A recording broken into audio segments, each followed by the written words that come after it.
Hello. So as it is written in the chat, would you please confirm if you can hear us well?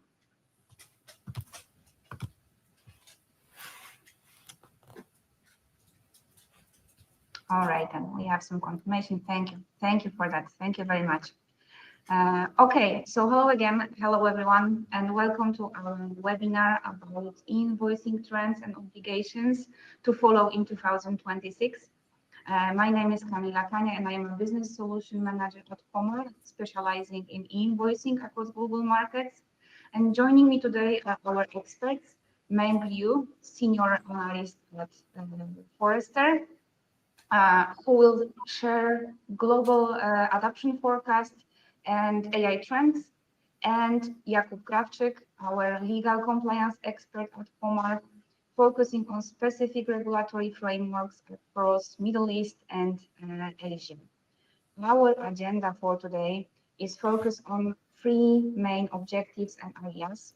Firstly, market trends and technology. So the session will begin with global adoption forecast, the rise of the Peppol standard, and the role of Agentic and Gen AI in invoicing. Then we will move to the regional focus, a deep dive into specific requirements for Singapore, Malaysia, and United Arab Emirates, including lessons learned from early adopters in these regions. And finally, at the end, I will provide a blueprint for preparation, the analysis of common compliance pitfalls to avoid, and I will outline the features of the strategic invoicing solution. We will wrap up things with live Q&A session, so please drop off your questions to the chat as we go. All right then, so gentlemen, would you like to add something before we will get started? Okay. I think, Camila, you pretty well, you exhausted the topic, so thank you. All right, so happy to have you here. Before I will leave the floor to Meng, you can see that the poll pop up on our screen right now. So I would like to kindly ask you to take time and answer the question about why did you join our webinar today. Okay, then. With that, Meng, please take us through your part of the presentation. Thank you, Camila. Thanks everyone for joining today's session. Actually, this is the first webinar I'm doing for the new year 2026.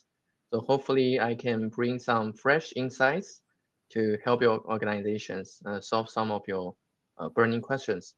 So first I would talk about some of the forecast, very fresh forecast from Forrester about the e-invoicing adoption across the globe. And also some of the key countries, key invoicing mandates we need to keep a close eye on.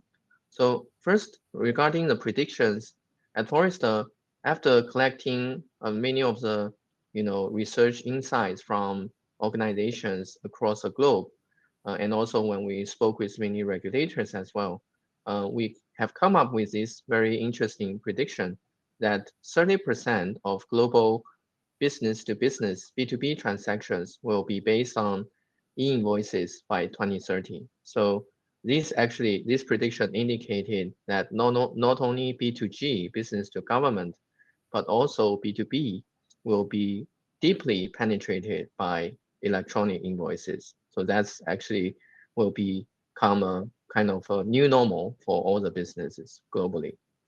And if we look at the history of e-invoicing mandates, so about a decade ago, back in 2018, only like single-digit number of countries have mandated for e-invoicing. Some countries are in Europe or in Latin America.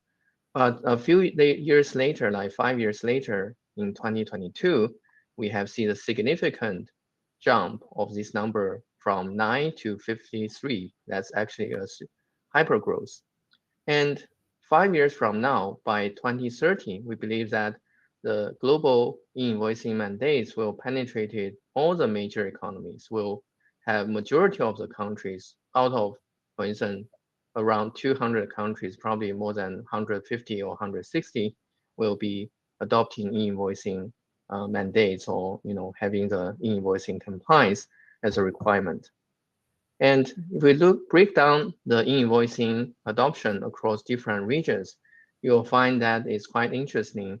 We see the different maturity or different the different regions are in the different status of adopting e-invoicing compliance. For instance, if we look at the most advanced regions are European regions and Latin America, most of the countries have mandated for both sending and receiving electronic invoices.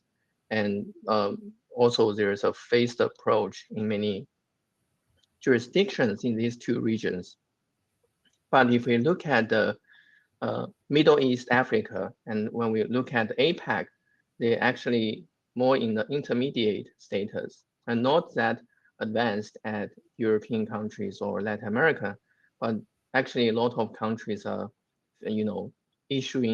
releasing their phased invoicing mandates in the upcoming years. For instance, in APAC, we see some key economies like Malaysia is doing the phased approach. In Middle East, some countries like UAE also will, issue the mandates very soon. And the last region I want to touch upon is North America. Even though we don't see the mandates happening in the US or in Canada, but actually a lot of the multinational companies based in North America, their counterparty in Europe, in Latin, in Asia, they actually will require them to be compliant in the countries they operate. So that also drives the adoption of some of the interoperable models and framework networks like Peppol in North America. So even they are a beginner, but they are catching up very fast. And here I have listed some of the key countries with very fresh e-invoicing mandates in the upcoming years. For instance, in different regions in Asia Pacific, we see Singapore and Malaysia. They're actually having new mandates coming up. In Singapore, by April this year, we'll see all GST registrants will be mandated to adopt the Invoice Now platform, which is a Peppol-based platform in Singapore. In Malaysia, there's also a mandate happening in the upcoming years. For instance, by July this year, we'll see some of the medium-sized company will be mandated for invoicing, sending and receiving. And in the next couple of months here, this rollout will be including, more broader categories of businesses. And in European market, we also see some countries like Belgium, France, and Poland. They all have the phased timeline for the invoicing mandates. And in UAE, in the Middle East, we see by July this year, there's a pilot phase of mandates, and the country will very likely to adopt Peppol-based approach. And in the next couple of years, for instance, in 2027, we'll see the adoption for invoicing that mandated for both large companies and also all the other size of businesses. So I won't go into too much details here. Jacob will have a deep dive into some of the countries later. So if we summarize some of the similarities and some of the trends, if we look at all these upcoming mandates, we'll find that first, the trend is adoption for interoperable framework and networks like Peppol, getting more attraction across different countries. This will drive more cross-border collaborations and some jurisdiction support from different countries as well. But we don't see we don't think that the Peppol will be the only network. We'll also see a real-time clearance model will be coexisting with Peppol. Peppol will definitely getting more traction in the next couple of years. And here we also will highlight that non-compliance will lead to some penalties and fines. And some of those grace periods are very short. So for businesses, definitely need to make sure you act early sooner than later to avoid those business disruptions. And also in general, invoicing mandates actually drives a digital transformation for many organizations, especially in the finance operations like accounts payable, accounts receivable. So this can help us to modernize our workflows for many of the finance and accounting processes. And in the second part, I want to talk a bit about the rise of Peppol as an interoperable network. So if you look at the history of Peppol, it's originating in Europe more than a decade ago. But in the last few years, we see it's actually, sorry, not only a European standard, but it's already adopted by in Asia Pacific, um, sorry, in Asia Pacific and also in Middle East. So that's actually a quite interesting trend we see in market. And also in the next few years, like in by 2028, we believe that most of the cross-border transactions in Europe will be adopting Peppol as an interoperable framework. And by 2030, Peppol will be very likely to become a network of networks, and it will be the backbone of global interoperability for invoicing. So you can see if we look at the timeline, Peppol is becoming a global standard or global interoperable network. So that is an inevitable trend. If you look at the current adoption of Peppol across different regions, for instance, Europe is leading the track, but we also see some other regions like APAC and the Middle East, some countries like Singapore, Malaysia, and UAE are actually catching up quite quickly in terms of adopting Peppol as a key standard, national standard. And in Latin and North America, especially in Latin America, even though the CTC clearance model is still the dominating model, but because of the global trade and transactions, those companies based in Latin also need to be adopting Peppol to be able to operate in other regions very seamlessly. For North, this is also applicable to North America. And if we summarize some of the key factors that has led to the rise of Peppol, first, I believe the interoperability, global interoperability is a key driver because there is a huge demand for a universal standard across different nations to solve the fragmentation issues. And also, the Peppol can bring more, efficiency and also bring easier implementation for many smaller size of businesses, because some of the software provider can help them to integrate with the Peppol applicable network or Peppol based frame the platform very easily. So that is SME friendly. And finally, Peppol also can drive the modernization, digitization, for instance, in the accounts payable, accounts receivable space as well. So that also attract many businesses to adopt Peppol, to embrace Peppol. So that's actually some of the key drivers. And in the last part, I want to highlight some of the key innovations for AI because everyone now is talking about the AI. For invoicing compliance, also AI is a game changer technology, especially some of the novel emergent AI like Gen AI and Agentic AI.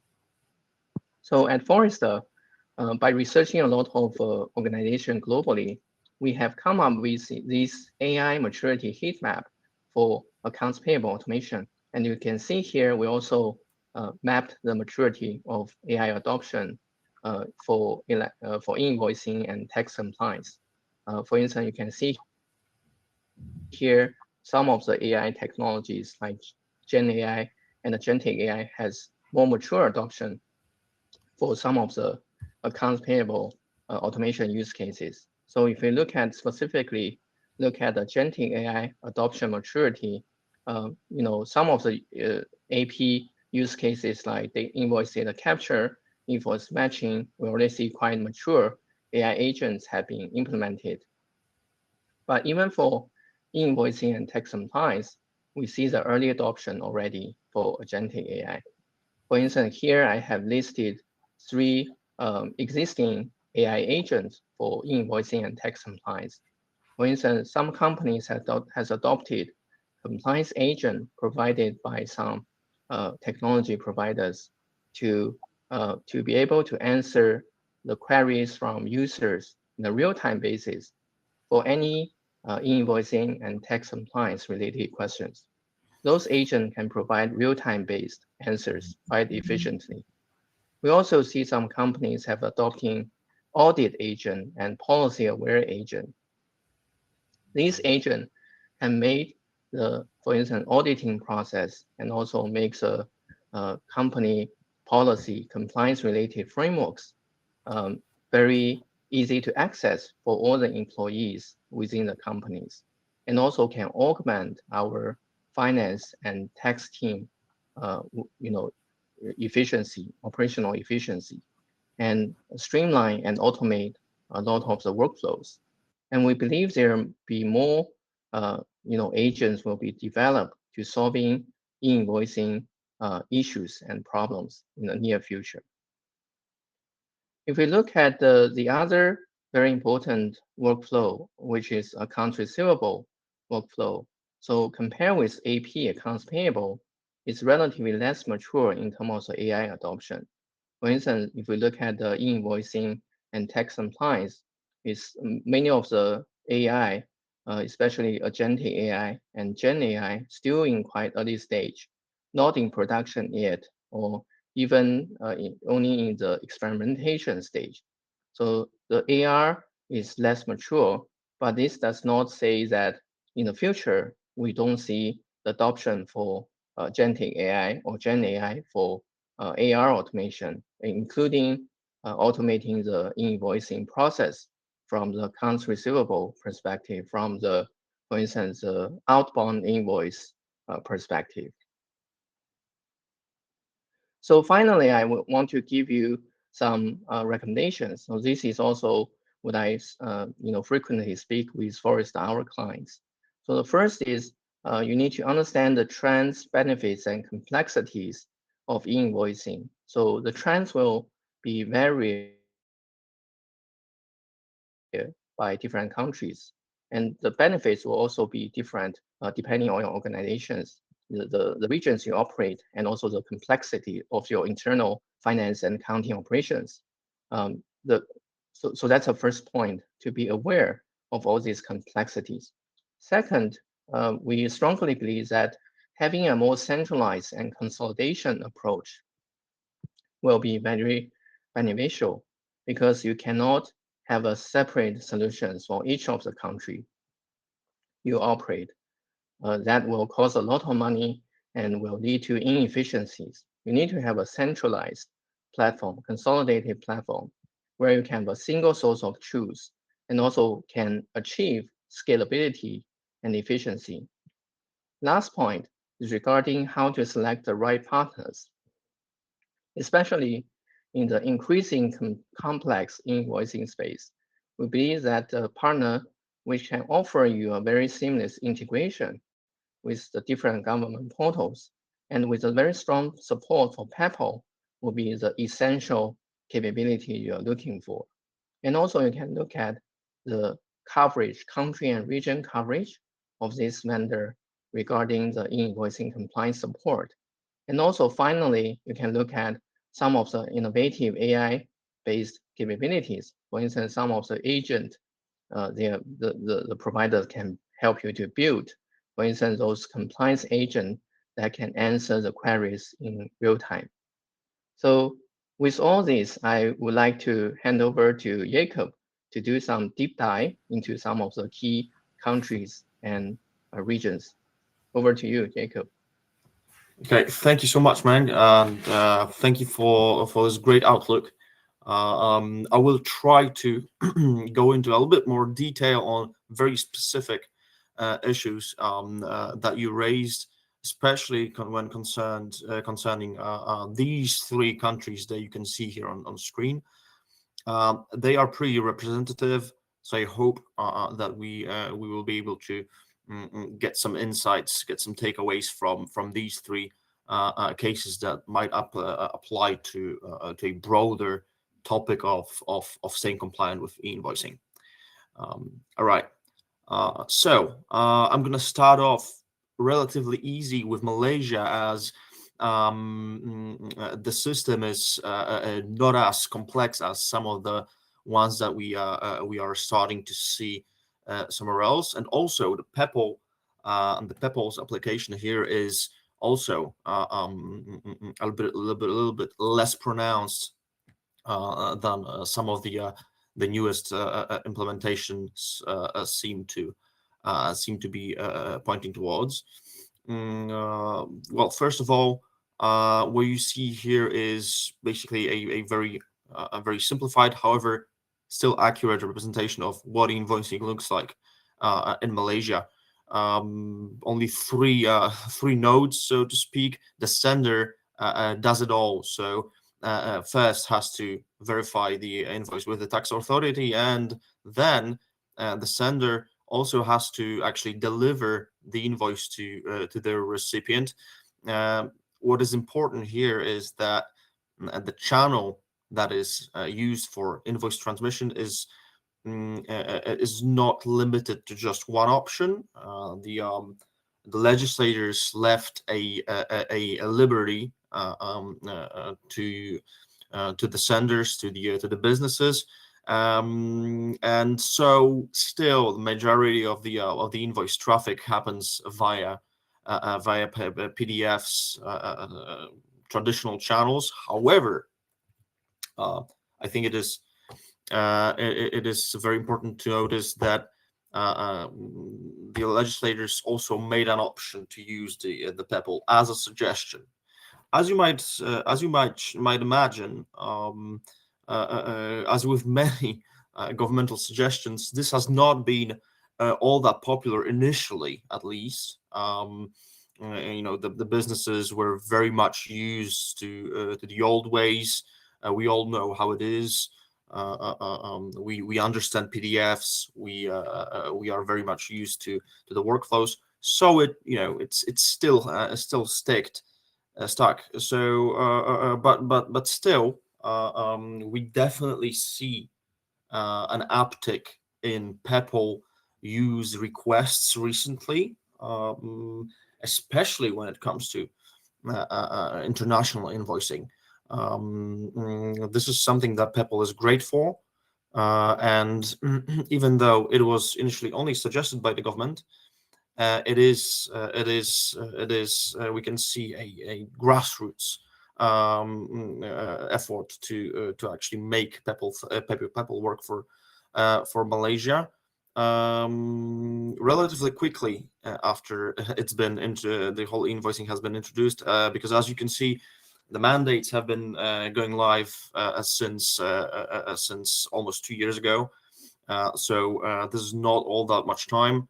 The system is definitely maturing, and I think it speaks volumes that the businesses decide to use the Peppol themselves without even a strict governmental requirement to do so. The implementation itself was pretty well staggered, pretty well put out in time. This allowed for a relatively smooth introduction of different businesses to the system, not without its issues. Of course, as with all deadlines, we've seen some last-minute requests. We've seen some last-minute frantic preparations on the side of the businesses who didn't realize the gravity of the situation. But still, with this level of progression, it was pretty easy to get a hold of the requirements and help our clients stay compliant all along the lines of the requirements. Now, that was Malaysia. Malaysia was, as I said, relatively easy. Now, there's definitely a step up here. Singapore has chosen years ago, as Meng actually pointed out years ago, in 2019, chose a very different strategy. They went on board with Peppol from the ground up. This is their framework for e-invoicing. There's no escaping Peppol there. Of course, as this is a framework, it's also a very complex, but also a comprehensive approach to invoicing. Peppol handles everything, so it handles both transmission of the invoices between the sellers and buyers via access points, of course, but also what Peppol handles is the tax data reporting transmission to the tax authorities. So it's basically a full package for both the businesses and the government. It works both ways, integrates everything, makes things very easy for all of the businesses. Of course, not without its issues. However, these have a chance of being very much alleviated, but by what the implementation looks like. So just as Meng showed, the concurrent stages of implementation are let's not be afraid of using that word, benevolent even. So the first deadline that was adopted last year was basically allowing a voluntary adoption of the system, sort of like a pilot introduction, a proof of concept, which has been demonstrated by the authorities numerous times. This is a great occasion to promote the system, to promote the benefits, and it seems to be working. There are already a couple of large businesses on board with the system there, with a bunch of smaller ones as well. The progress there for the deadlines is still pretty lax. The deadline applies only to the newly incorporated companies, which are GST volunteers. So again, there is no one-stop for every business. There's still to some degree a voluntary system with only the threshold increasing in May for the voluntary GST registrants, even from the pool of the legacy companies. This seems like a pretty nice timeline. Not that many hard deadlines here, as we've seen in Malaysia or basically anywhere else in Europe, for example, where we have very stringent requirements for this. But this is for a reason. This is a very pro-business approach from the Singaporean tax authority, which gives extremely ample time to prepare for all the businesses. This is the best scenario that we've seen so far, I think. Looking from the perspective of the business, the service provider, the boots on the ground. However, this is not going to be forever, because, there is a surprise coming. Some of the Singaporean tax managers might already know this, as the representatives from the Singaporean authorities are open about this in conversations on the ground. However, there will be general mandate at some point. This is something that we've confirmed. This is something that is going around in the circles. So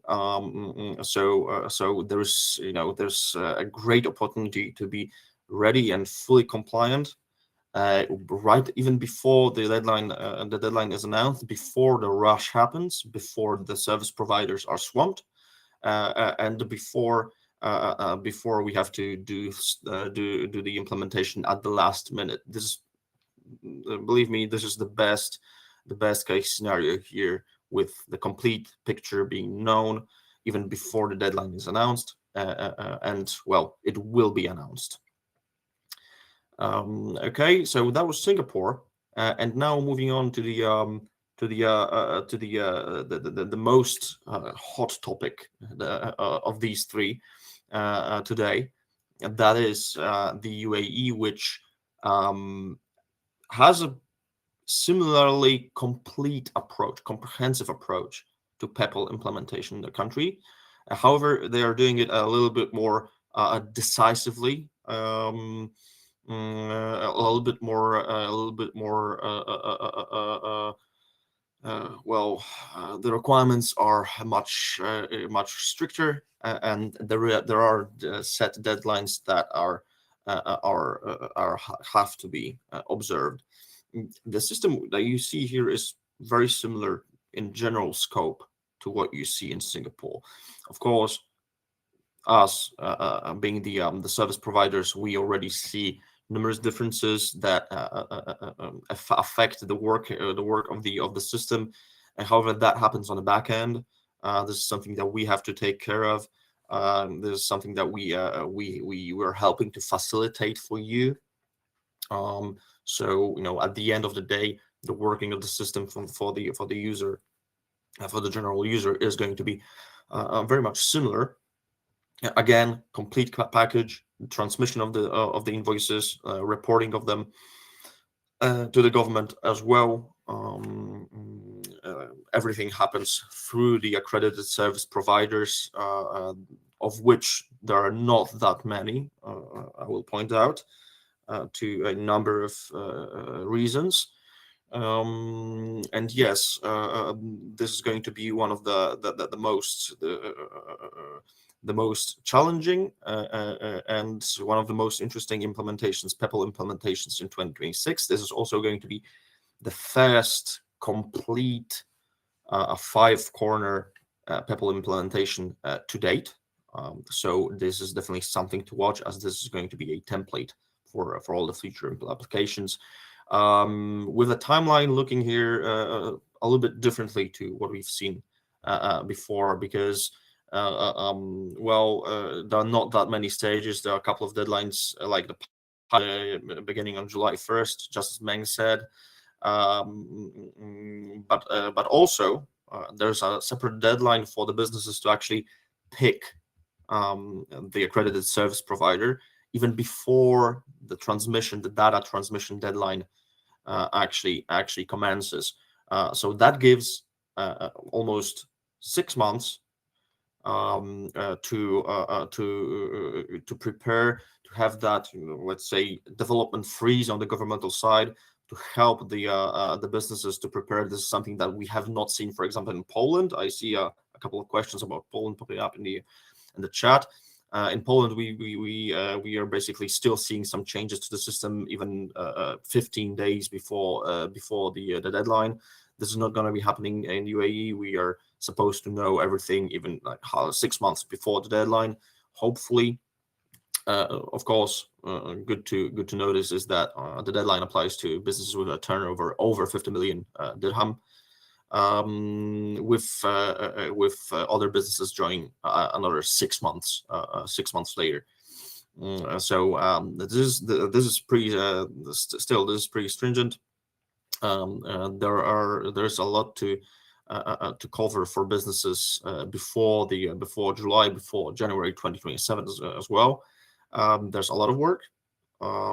There is still time to start working on it, but it's the high time, I think. So just because if we are going to be inching towards the deadline, it's going to be increasingly difficult for businesses to manage all of their processes and become compliant as we close in. And yes, based on all those three, I have a couple of takeaways here that might be useful for you. From Malaysia, we can learn that even though some things might not be mandatory at the start, they either will become mandatory in the country that introduced it first, or they will be very much useful abroad. in other countries, and the same applies to Malaysia, which gave opportunity to integrate yourself with Peppol and use it for a number of applications. And now the Peppol experience comes into great play in other Asian and Middle Eastern countries, not to mention Europe, which is rife with Peppol now. From Singapore, we can definitely learn that again, it is very really pays to use all of the tools that the government makes available. It's really helpful. Usually, the authorities are very interested in helping businesses jumping on board. They have an interest in it, of course, but why not use that experience? Why not use all of these opportunities to gain experience, to gain that organizational resilience before the deadlines hit. And when it comes to UAE, of course, with such a high workload, complex system, need to adjust the processes, it's also, again, extremely important to start as early as possible, just to stay ahead, just to avoid the congestion, the implementation congestion when the deadlines come. Okay, so I think that's all from me. I hopefully will be able to answer your questions. If not during this webinar, then definitely afterwards. We'll be sure to reach out to you as well, be it on those three countries, and also any other ones that you might be interested in. So thank you, and with this, I will pass the stage to Kamila again. Yeah. Okay. Thank you, Jakub, and thank you, Menk, for putting our today's discussion in such a wide and yet specific perspective. I will offer a kind of different point of view, more focused on invoicing implementation within the organization. So we will move together from the process, so how to do it, to some risk management, so what to avoid, and then finally to a value, so how invoicing solutions should look like. We will begin with practical steps on how to tackle common implementation challenges, common invoicing implementation challenges. So first, I would say start with stakeholders coordination. Invoicing isn't just an IT project or just a tax project. You need finance, IT, procurement, legal teams working together and engage from day one. You have to open those communication channels as early as possible, because trust me, there are differences in the perception of invoicing process from an accounting perspective or from a technical point of view. The key is to align those different perspectives at the moment you will start your invoicing project. Next, you need a realistic review of your ERP system or systems capabilities. Now is the time to ask questions and to seek for answers for questions like, can your ERP system integrate with the invoicing service provider? Does it have capacity to handle real-time invoice statuses, and so on? At the same time, you should map your current invoice flows. So look at exactly how invoices are sent, received, validated, and archived right now. You cannot automate this process without fully understanding it. And the other thing you should understand is the scale of your invoicing project. So underestimating this scale can lead to missed deadline, resource shortage, and a compliance risk. So focus on elements such as how many countries or entities, business units you would like to include in the scope of your invoicing project. Are you dealing with high transaction volume, or maybe you are dealing with diverse invoice types? Now is the time to assess all of these aspects. The foundation of this whole transition, however, is the data quality. Basically, invoicing compliance and automations depends heavily on clean and structured master data. Poor quality data can cause invoice rejection, can cause legal non-compliance, not to mention the supplier restriction. So to avoid that, pay attention to such elements as vendor and customer master data within your systems. So legal entity names, tax IDs, VAT numbers, email addresses or other endpoints for invoice delivery. Identify duplicated entries within your system or missing fields or inaccurate formats of data, and try to define some governance rules for handling your master data. The basic example, the simplest example, could be establishing a rule such as all EU entities from now on needs to have a valid VAT number, or all legal entities' name must match national registry entry, and so on. And with that, I also encourage you to identify automation gaps.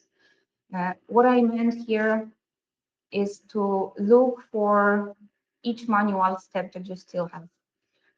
Look at your bottlenecks. Look at email-based workflows that you are still conducting, and use this invoicing mandate, use this invoicing implementation project to identify those gaps and to digitize them together with your invoice tools. What's more, plan for regulatory compliance. Especially important, this point is especially important for companies facing multinational legal compliance, countries facing country-specific requirements, different country-specific requirements. So what I wanted to say here is remember that this is about building a compliance strategy. So this is what I meant by plan. Maybe instead of compliance firefighting, if you know what I mean. So the next step, the next, let's say, advice would be to consider a phased implementation approach. Basically, do not try to go live everywhere at once. Roll it out either by country, by deadline, by business units, or by volumes. And this phased approach, phased rollout, will give you time to test, learn, and adapt. And finally, choose the right provider strategically. In my opinion, the right invoicing service provider is your long-term compliance partner. So consider your potential providers' integration capabilities, compliance roadmaps, scalability, regulatory updates, the offered level of support, and also demand and look for any added value features, any additional services and modules that can further enhance your flows and your finance operations and business operations. So this is the part which I initially called the process. So how to do it, how to prepare yourself to implementing invoicing project. Right now we will move to the section about what to avoid. So let's talk about what we've seen in different markets that we are operating on, because this is where you can actually learn from others' mistakes. So the first insight I wanted to share with you today is that when companies rush to meet the deadline, they often regret it. So on my daily basis, I hear from companies that went live quickly just to meet the compliance box, just to tickle this box. And right now, those companies are stuck with platforms that do not meet their business needs. They do not offer visibility or reporting. And these companies are looking to replace and start over. The second insight here is, let's say, a harsh truth. So the bare minimum is really the cheapest option. When you have to build some manual workarounds or to reconcile data offline, it costs staff time, it opens space for mistakes, for errors, and ultimately you end up spending more. What else? The most successful projects we've seen were led by finance. But again, here an important note. Finance should lead, but everyone needs to be involved from day one. So IT, tax, procurement, and operations join from the start to design something that will work end to end. Leave it to IT only, and you will end up with technically perfect solution that doesn't serve finance. Leave operation out, and then the adoption of the new invoicing solution will fail. The true magic happens when it is all cross-functional from the very beginning. And finally, think beyond 2026. Many countries started with B2B obligation and later expanded to B2C flows or to cross-border reporting, cross-border transaction reporting. If your platform, if your invoicing solution can scale, you will find yourself back in the square one very, very soon. So if you take one thing from this slide, don't stop at compliance. Use this mandate to build something that will serve you for a long time. So we now know what to avoid.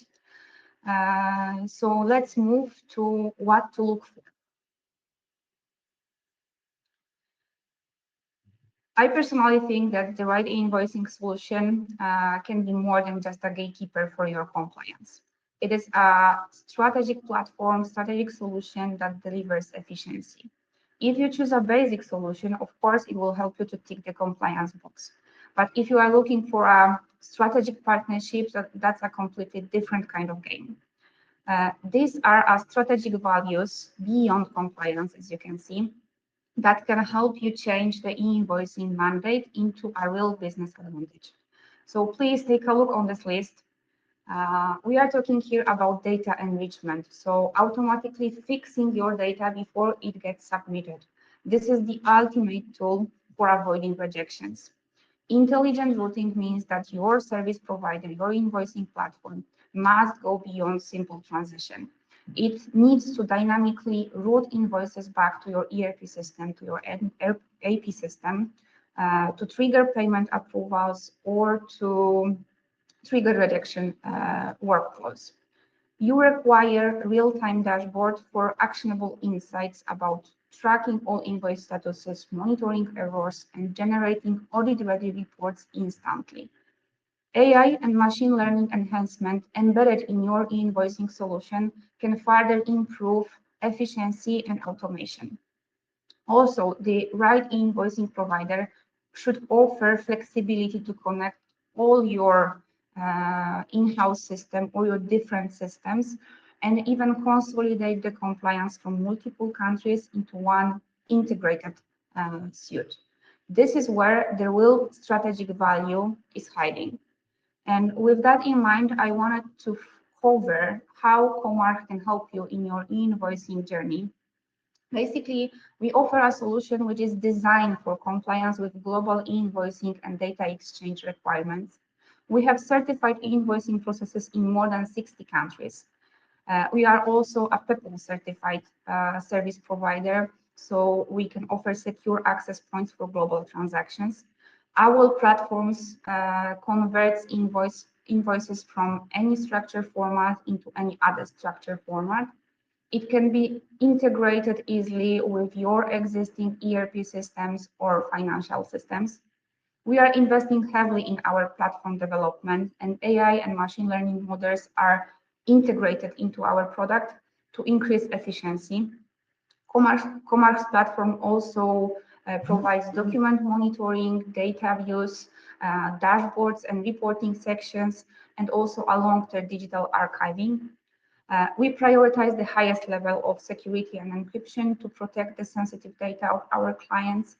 And finally, Comarch has global expertise in handling complex legal and commercial challenges of multinational invoicing projects, proven in many implemented solutions across the globe. So basically, this is where the conversation gets exciting, because the e-invoicing mandate doesn't just have to be about compliance, as you can see.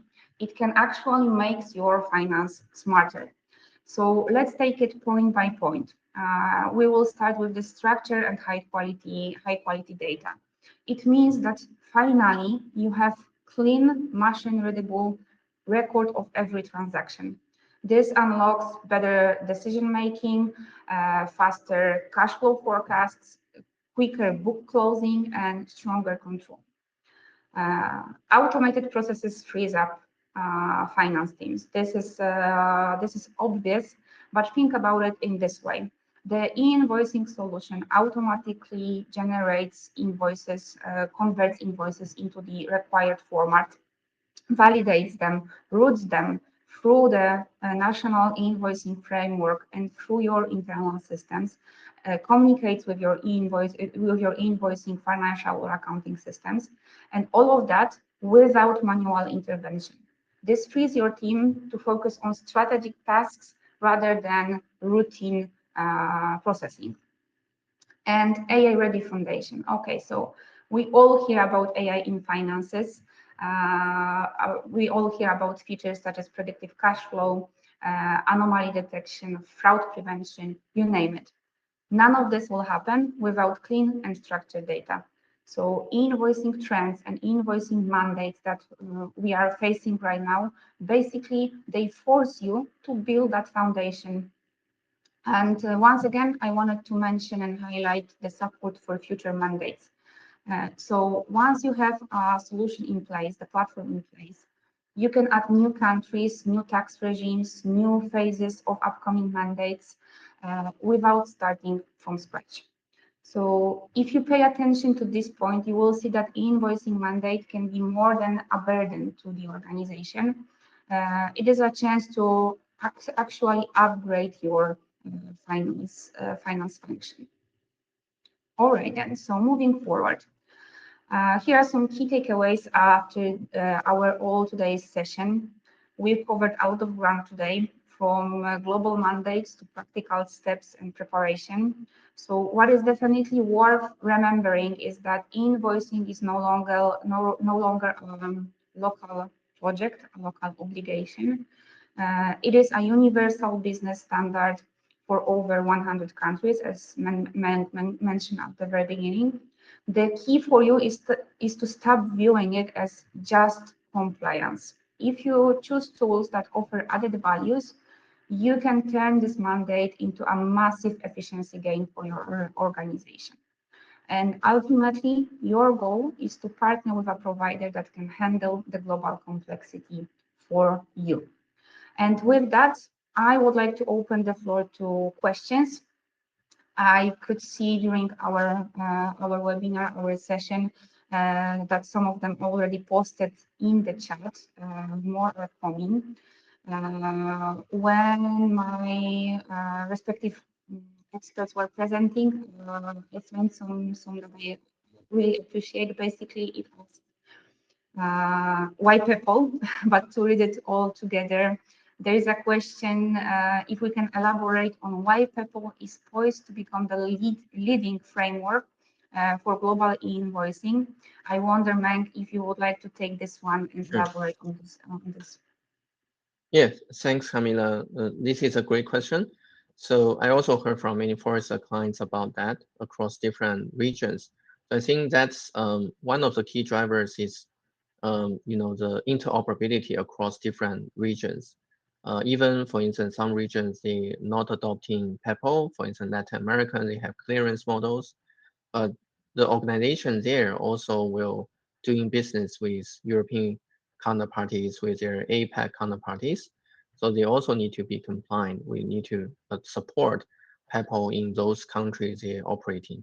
So why Peppol is going to be more scalable is mainly because it's in the interoperability is natively built in.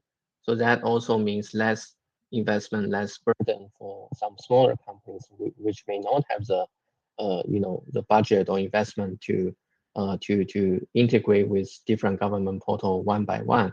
But if they can just integrate with Peppol based network, that probably will be much easier for them.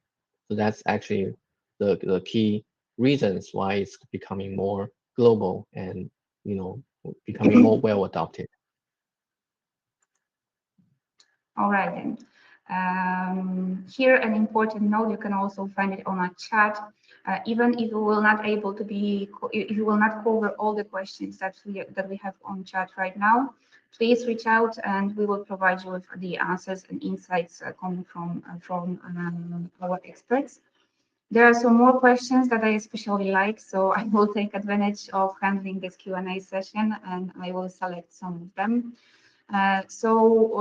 We are talking about e-invoicing mandates and obligation, digitalization, and AI strategies, but still we have a question about PDFs. And this is something very natural for, at least from my perspective. So there is a question on how to handle scenarios where some customers require invoicing through portal. I think this is meant to mean the national platform, national framework. But other suppliers, other customers, sorry, they still require the PDF sent via email. So I will start to answer it. If you gentlemen have something to add, please go ahead. But the key here is that we have to be aware that this transition to e-invoicing, to a new way of exchanging documents, won't happen overnight. It is for sure that we will have, let's say, hybrid requirements or hybrid processes where some partners are digitally ready and others are not. So here, an advice will be to while you can send PDF out of your free will, just to provide the human readable format for your business partners, the legally binding document must be structured XML, prepared within the local regulatory requirements. Yeah, so I would say that the goal is here for your AR teams to hit send just once, and the rest should be led by the technology provider, by your service provider. So that would be my answer to the question. And just to change our perspective and move from PDFs to, let's say, future enhancements, we have some more questions about AI, and this is a hot topic as we saw on Meng's map. So there is a request. In addition to the AI use cases that we've mentioned, what other promising agentic AI and Gen AI use cases do you foresee for invoicing compliance? I think this is especially for you, so you can start, if you can start answering it. Sure. Yeah, I'll first comment on this. So I think today we see most of the AI either is some more traditional AI like machine learning, or some of the new AI, Gen AI, Agentic AI. So I share some use cases like the compliance agent, which can manage the real-time queries quite efficiently. But going forward with invoicing penetration across different jurisdictions, we'll see the data, company will get more machine readable data. And then those data can power stronger large language models specifically for invoicing. And then we will see some broader use cases, for instance, like some tax calculations, tax reporting for direct, for indirect tax, those will be further developed. So currently we don't see that be powered by AI agents, mainly because the data is not ready. But when the data is ready, then it's very easy to build those agents very fast. Yeah. Yes, exactly. This is the main topic also, to get your data ready for all the AI enhancements that are coming. Okay, thank you, Meng, for this one. We have also a lot of questions about legal compliance, either within specific countries or about the multinational legal compliance. There is one question about the company that's as I understand, run processes across multiple countries, including Poland, France, and the United Arab Emirates. And the question is, do we really need a different technical setup for each one?